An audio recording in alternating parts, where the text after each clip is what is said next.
Are you ready?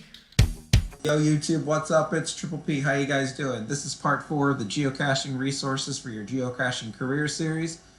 In this episode, guys, we're going to go into a new resource that helps you log travel bugs more efficiently. Let's check it out. Okay, you go ahead and open up your web browser and you're ready to go. You're going to go to the website called logthemall.org.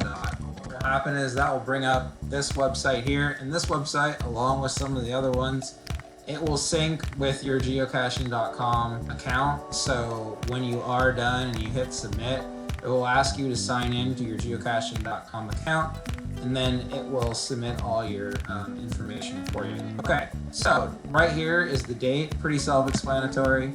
Gonna do 3/25/2020, and you've got a bunch of travel bug codes because you just went to an event and you want to get them all done over with. You don't want to log them one at a time.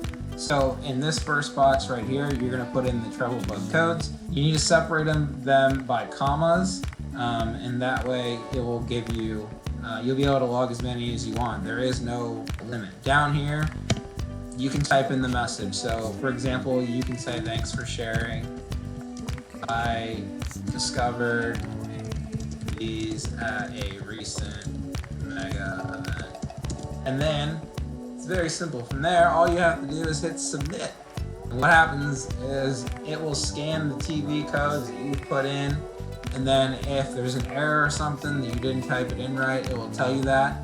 If they go through, this message right here at the bottom will be submitted to all of the travel bug codes. You don't have to do it one at a time.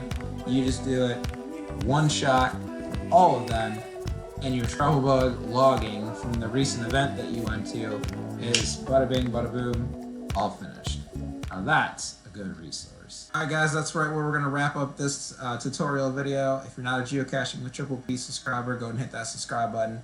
Help me reach 50 subs by the end of 2020, and I'll see you guys out on the trail. Have a good one.